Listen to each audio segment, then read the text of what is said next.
हरे कृष्णा प्यारे बच्चों। हम अब तक 5 शीट डिस्कस कर चुके हैं करंट अफेयर की। करीब 116 क्वेश्चन तक हम पढ़ चुके हैं। 117वां क्वेश्चन जो था वो जो हमारी पिछली शीट पर था, उस 117 क्वेश्चन का आंसर डी आप टिक कर लेना, क्योंकि उसके क्वेश्चन तो उस सीट पे था और उसके ऑप्शंस इस सीट पे हैं। यानी इसका आंसर थाईलैंड होगा। 117 का आंसर होगा थाईलैंड। आज हम 118 क्वेश्चन से स्टार्ट करेंगे क्लास को। सबसे पहले एक बार फिर हरे कृष्णा। उम्मीद करता हूँ आप सभी बहुत अच्छे होंगे। ठाकुर जी की कृपा आप सभी पर हमेशा बनी रहे और इसी तरह आप डेली काम को करते रहें, डेली के अपने टारगेट को अचीव करते रहें और बहुत अच्छा सा एक भविष्य हम ठाकुर जी की कृपा से हासिल करें, प्राप्त करें। तो बच्चों, आज हम स्टार्ट करेंगे 118 से। डेली पॉजिटिव रहना है बिल्कुल। डेली 15, 20, 50, 100 जितने भी क्वेश्चन मैं दे रहा हूँ, ईजी है, याद करना बहुत बड़ा काम नहीं है। आपने करके देख भी लिया होगा, क्योंकि क्वेश्चन और उसका बस एक ही वर्ड के अंदर आंसर है। कोई बहुत लंबी चौड़ी बातें तो हमें याद करनी नहीं है। तो क्वेश्चन नंबर 118 स्टार्ट करते हैं बिना टाइम गवाए। हाल ही में किसने विश्व निवेश, एक सेकंड ये और पॉइंटर ले लेते हैं। हाल ही में किसने विश्व निवेश रिपोर्ट 2024 जारी की है? तो बच्चों ये की है UNCTAD ने, यानी कि बी आंसर होगा 118 का। Question number 119। हाल ही में साहित्य अकादमी ने कितने लेखकों को वर्ष 2024 के लिए युवा पुरस्कार व बाल साहित्य पुरस्कार से सम्मानित करने की घोषणा की है? तो बच्चों 23 और 24, यानी कि answer will be A option. Question number 120। हाल ही में पूर्ण कार्यशील साक्षरता प्राप्त करने वाली प्रशासनिक इकाई किसे घोषित किया गया है? तो कोयम्बटूर को किया गया है। 120 का ए आंसर होगा बच्चों, सॉरी 120 का डी आंसर होगा, लद्दाख को। एक सेकंड भाई, बाय मिस्टेक डी होगा बच्चों, लद्दाख को। क्वेश्चन नंबर, एक बार थोड़ा स्क्रॉल कर लेते हैं इसको।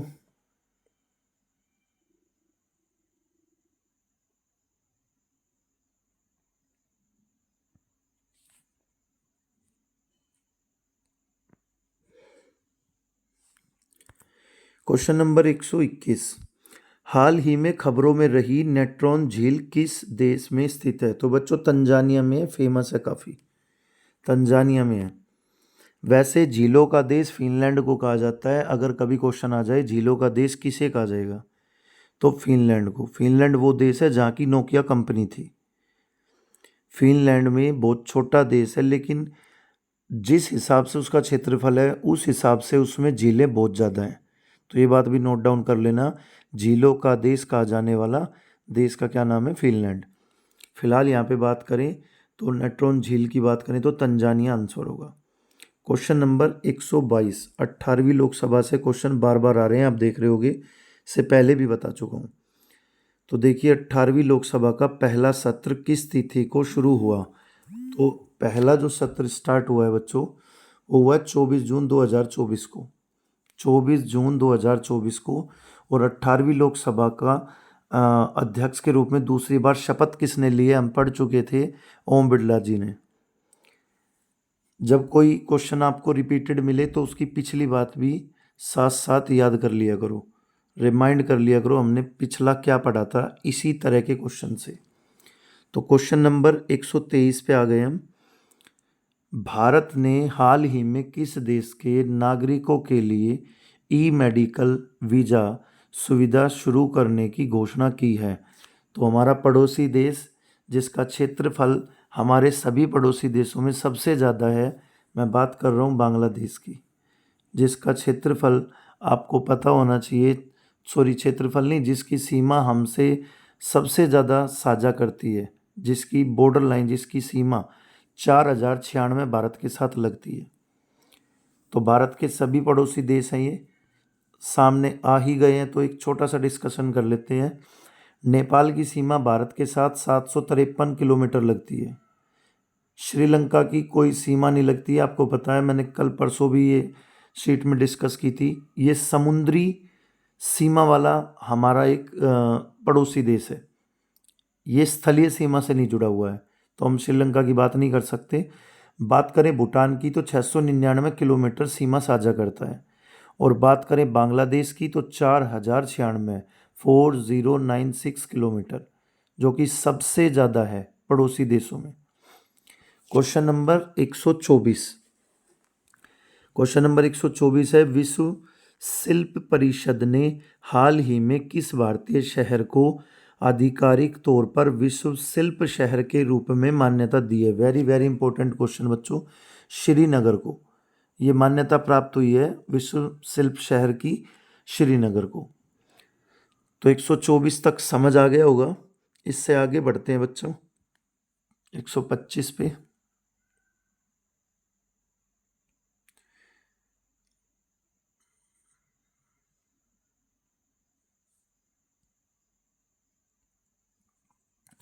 क्वेश्चन नंबर 125 देखिए, हाल ही में जारी वर्ष 2024 के पर्यावरण प्रदर्शन सूचकांक में भारत को 180 देशों की सूची में कौन सा स्थान मिला है? भारत को मिला है 176वां। Most of the time list में जहाँ भी ज़्यादा नंबर हो, मतलब मैक्स टू मैक्स नंबर हो, उसी पे टिक करना है आपको। क्योंकि बात करें हम खुशहाली की, सबसे ज़्यादा खुश रहने वाले देशों में भी लिस्ट में भारत का अबव 100 ही नंबर आया था, और यहाँ भी अबव 100 ही नंबर है, बल्कि यहाँ तो अबव 150 नंबर कह सकते हो आप, 150 से भी अबव। तो बच्चों इसका आंसर होगा 176। क्या क्वेश्चन है ये? पर्यावरण प्रदर्शन सूचकांक में भारत का लिस्ट में कौन सा नंबर है? कुल 180 देशों की सूची थी, जिसमें 176 नंबर पे भारत का नंबर आया था। क्वेश्चन नंबर 126, नाइजीरिया के लागोस में आयोजित विश्व टेबल टेनिस कंटेडर एकल खिताब जीतने वाली पहली भारतीय महिला कौन बनी है? तो बच्चों बनी है राधिका जैन जी, बनी है ये राधिका जैन, डी आंसर होगा हमारा। Question number 127, global peace index 2024 में भारत को कौन सा स्थान मिला है? तो भारत को मिला है 116वां स्थान। भारत को 116वां स्थान मिला है। बहुत ही इंपॉर्टेंट क्वेश्चन चल रहे हैं ये वाले, तो मैं बोल रहा हूँ कि 101% चांस है पेपर में छपेंगे ये क्वेश्चन। ऐसा क्यों? क्योंकि जितनी भी लिस्ट बनती हैं, जैसे कि विश्व में एक भुखमरी की लिस्ट बनती है। भुखमरी से मतलब है कि कहाँ पर 2 वक्त का खाना भी मुहैया नहीं कर पा रहे हैं, वहाँ की भी एक लिस्ट बनती है। खुशहाल देशों की भी एक लिस्ट बनती है। इसी तरह ग्लोबल पीस इंडेक्स बनता है। तो बच्चों जो इस तरह की लिस्ट बनती है ना, उसमें हमारे भारत का भी नंबर पूछा जाता है, जो कि दोनों क्वेश्चन में हाईलाइट कर दिया गया है। तो बहुत ज़्यादा इंपॉर्टेंट है, इन क्वेश्चन को बार बार रिपीट करके जाना है। नेक्स्ट क्वेश्चन है क्वेश्चन नंबर 128, किस टीम की महिला क्रिकेटर चमारियथा पथु को मई 2024 के लिए आईसीसी प्लेयर ऑफ मंथ का सम्मान मिला है? तो बच्चों श्रीलंका, आंसर होगा इसका श्रीलंका। एक सेकंड स्क्रॉल कर लें। जब तक मैं स्क्रॉल किया करूं, जब तक आप अपने मन ही मन हरे कृष्णा बोलते रहा करो। पॉजिटिव रहोगे हमेशा, क्योंकि ठाकुर जी के साथ के बगैर आप और हम कुछ नहीं कर पाएंगे। मेहनत के साथ ठाकुर जी की कृपा भी बनी रहेगी, तो सफ़र बड़ा आसान और मज़ेदार लगेगा, और लक्ष्य तक पहुंचने में टाइम नहीं लगेगा। चलिए 129 पे आ जाते हैं। 129 क्वेश्चन है हमारा, लाल सिर वाले गिद्धों के लिए दुनिया का पहला संरक्षण केंद्र किस राज्य में स्थापित किया जाएगा? तो बच्चों भारत का सबसे ज़्यादा क्षेत्रफल वाला राज्य, यानी कि उत्तर प्रदेश में किया जाएगा। आंसर क्या है? B, Uttar Pradesh. Question number 130, BRICS games 2024 का आयोजन किस देश में किया गया? तो बच्चों रूस में किया गया, और रूस की एक स्थान कजान के अंदर। 131, ग्लोबल जेंडर गैप रिपोर्ट 2024 में भारत को कौन सा स्थान मिला है? 129, इस एक पेज के अंदर आप भारत की लिस्ट में, जो लिस्ट बनती है विदेश में, मतलब सॉरी वर्ल्ड में, उसमें से देख चुके हो कि 3 बार ऐसे क्वेश्चन रिपीट हो चुके हैं। बहुत इंपॉर्टेंट है बच्चों ये क्वेश्चन। जो फर्स्ट टाइम एग्ज़ाम दे रहे हैं उन बच्चों को शायद नहीं पता होगा, मैं उनके लिए बार बार बोल रहा हूँ कि बहुत इंपॉर्टेंट है। और जो एग्ज़ाम दे चुके हैं या देते रहते हैं उनको तो पता ही होगा, छपता है सीधा क्वेश्चन एग्ज़ाम में ये। तो 132 की बात करें, किस पुरुष क्रिकेटर को मई 2024 के लिए ICC player of the month का सम्मान मिला है? तो बच्चों गुडाकेश मोती वेस्टइंडीज, किसको मिला है? गुडाकेश मोती वेस्टइंडीज को। 132 तक कर चुके हैं हम। Question number 133।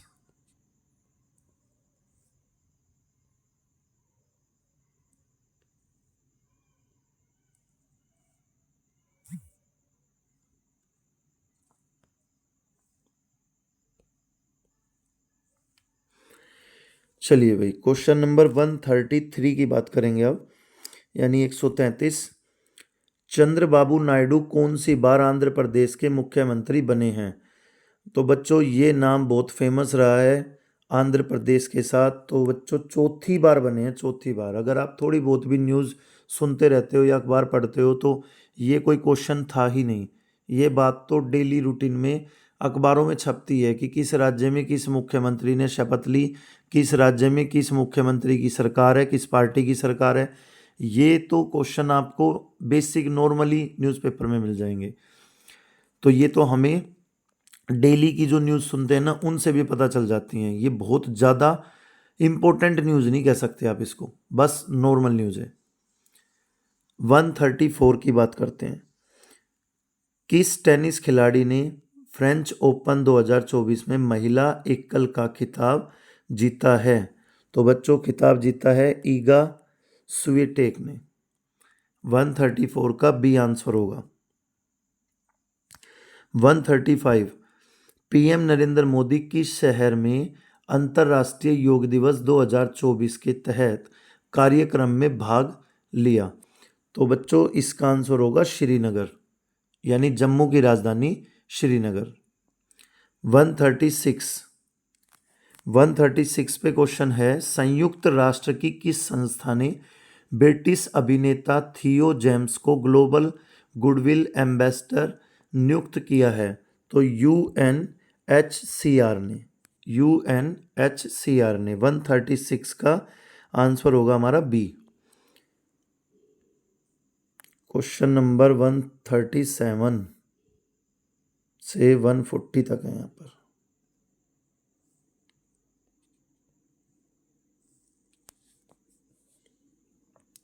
चलिए 137 देखिए, किस देश ने हाल ही में Iran Islamic revolutionary guards core IRGC को आतंकवादी संगठन घोषित किया है?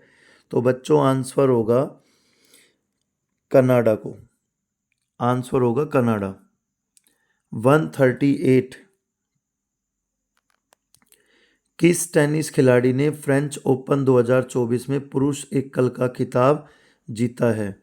तो कार्लोस अल्कराज डी आंसर। 139, फिल्मों में उनके योगदान के लिए Nelson Mandela life time achievement award से सम्मानित होने वाले पहले भारतीय कौन बने हैं? तो पहले भारतीय कौन बने हैं बच्चों? Very important, Vinod Ganatra. जहाँ क्वेश्चन ऐसे आ जाए पहले भारतीय, तो वो भी क्वेश्चन हमारे लिए बहुत इंपॉर्टेंट होता है।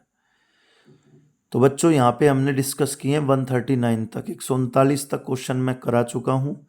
इसके बाद 140 का ऑप्शन कुछ दो इधर हैं तो दो उधर हैं, आपको इसका आंसर नेक्स्ट शीट पे बता दूंगा 139 तक के। और कई बच्चे इसके नोट्स भी बना रहे हैं, बहुत ही अच्छा काम कर रहे हैं वो बच्चे, बेहद अच्छा जिसे कहते हैं। रीज़न, चीज़ें हमें हमारी चारों स्किल से याद होती हैं। जैसे कुछ बच्चे वीडियो को सुन रहे हैं, सुनकर छोड़ देते होंगे, उसके बाद दोबारा उनका मन किया तो सुना, नहीं किया तो नहीं सुना। बिल्कुल गलत है ये तरीका। जो बच्चे लिख रहे हैं उनको, उनसे आप सुन के देख लेना, उनको टिप्स पे आ चुकी होंगी चीज़ें, और नहीं आई होंगी तो एक या दो बार दोबारा लिखने से पक्का आ जाएंगी। क्योंकि वो क्या कर रहे हैं, पहले वो इसको सुन रहे हैं, सुनने के जब बाद लिखते हैं, आधी चीज़ें हमें लिखते लिखते याद हो जाती हैं। उनका काम बिल्कुल सराहनीय है, बहुत अच्छे बच्चे हैं वो मेरी नज़रों में, क्योंकि वो अपने लक्ष्य के प्रति बहुत ज़्यादा डेडिकेटेड हैं। और आपका डेडिकेशन ही आपको आगे लेके जाएगा, ना कि किसी के गाइडेंस आपको आगे ले जाती है। गाइडेंस आपको एक बार के लिए रास्ता बता देती है, चलेगा कौन, जो डेडिकेटेड होगा। गाइडेंस से आप कामयाब नहीं होंगे, गाइडेंस आपको राह दिखाएगी, गाइडेंस की राह पर फिर चलना भी तो आपको है ना। भगवान श्री कृष्ण राह दिखाते थे अर्जुन को, अब चलना तो अर्जुन को है ना। अब अर्जुन बोल दे मेरे को माननी नहीं है, आप राह दिखाते रहो मुझे माननी नहीं है, तो आप खुद ही सोचिए ना कैसे सक्सेस होते हो। तो आपको कोई भी राह दिखा सकता है, गाइड कर सकता है, मोटिवेट कर सकता है, उसके बाद आपको वो चीज़ें फॉलो करनी है। और बच्चों एक चीज़ की मैं छोटी सी अनाउंसमेंट और कर रहा हूँ, आज सुबह से ही हम कोशिश करेंगे, मैं हमेशा कोशिश वर्ड इसलिए लगाता हूँ क्योंकि हमारे रूटीन इतने बिजी हो चुके हैं सभी के, कि हम एकदम आपको प्रॉमिस नहीं कर सकते और ना करना चाहिए। पहले मैं क्या चाहता हूँ कि डेली वो काम 2 3 4 दिन पहले चल जाए, फिर उसके बाद तो वो हमारी हैबिट बन जाता है। तो आज सुबह से मेरी कोशिश ये रहेगी, हम करंट अफेयर तो इस पे अपलोड करेंगे ही करेंगे, इंग्लिश की वोकेबलरी और इंग्लिश का एक PQRS डेली सुबह बच्चों को प्रैक्टिस के लिए इस पे डाला जाएगा। आपने अगर डेली इस वीडियो को देख लिया, जो PQRS या क्लोज टेस्ट की है, आई प्रोमिस यू आपको एग्ज़ाम बिल्कुल हलवा लगेगा, कुछ नहीं लगेगा, क्योंकि डेली का काम हो जाएगा ये। चलिए, हरे कृष्णा, आज के लिए इतना ही काफ़ी है। बाकी वीडियो मैं अभी और अपलोड करूँगा, तो आपको वो भी सुननी है। Thank you.